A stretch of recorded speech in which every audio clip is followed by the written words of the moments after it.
नमस्कार प्यारे विद्यार्थियों, आप सभी का स्वागत है हमारे YouTube चैनल TTS एजुकेशन पर। आज हम फिर लेकर आए हैं योगा एंड मेडिटेशन से रिलेटेड अति महत्वपूर्ण परीक्षा उपयोगी प्रश्नों की एक और नई सीरीज।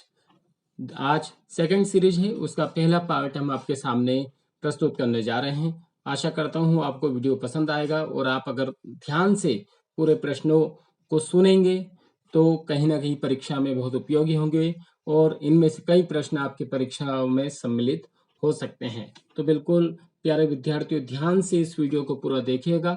साथ में ही अगर आपने हमारे चैनल को अभी तक सब्सक्राइब नहीं किया है तो जरूर कर लें, साथ ही बेल आइकन को भी प्रेस कर दें। तो आइए शुरू करते हैं। पहला प्रश्न है, योग के विकास को कितने कालखंडों में बांटा गया है।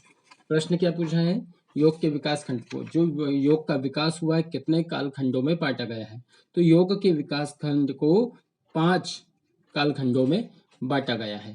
कौन कौन से हैं?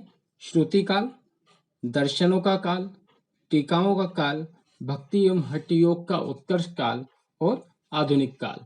तो इस तरह से ये जो योग का विकास है वो 5 कालखंडों में बांटा गया है। आप जानते हैं योग बहुत पुराना है, लगभग 5000 से भी अधिक वर्ष पुराना है। तो इस प्रश्न का सही विकल्प हो जाएगा विकल्प है 5।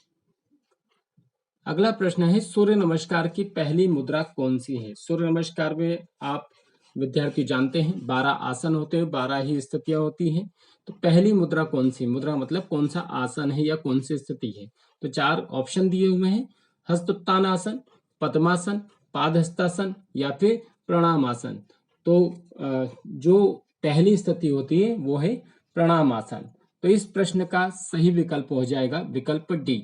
इन प्रश्नों के साथ में ही, इन 12 स्थितियों के साथ में ही 12 मंत्र भी सूर्य नमस्कार में सम्मिलित हैं। तो विद्यार्थियों 12 स्थितियों के साथ में 12 मंत्र भी क्रम से आपको याद होना चाहिए, कई बार वो भी प्रश्न पूछे जा सकते हैं।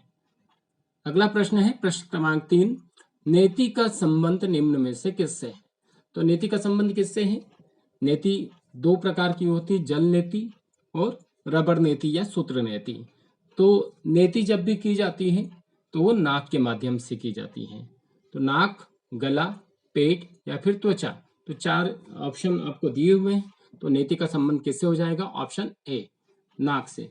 नाक से कैसे करेंगे, जल नेति का एक पॉट आता है, टोटी वाली नली लगा हुआ एक पात्र मिलता है बाजार में, उसको नासिका के द्वारा जल प्रवाहित किया जाता है नाक के अंदर। और रबड़ नेति से हम रबड़ के द्वारा नाक की सफाई करते हैं। तो इस प्रश्न का सही विकल्प हो जाएगा विकल्प ए, नाक। अगला प्रश्न है प्रश्न क्रमांक 4, प्रणव मंत्र किससे संबंधित है। प्रणव मंत्र ईश्वर से संबंधित है, वेद से, योग से या यज्ञ से। तो प्रणव मंत्र का दूसरा नाम है ओम। कई बार ऐसा भी प्रश्न पूछा जा सकता है कि प्रणव मंत्र का दूसरा नाम क्या है। तो ओम, जो ओम का मंत्र है वही प्रणव मंत्र है।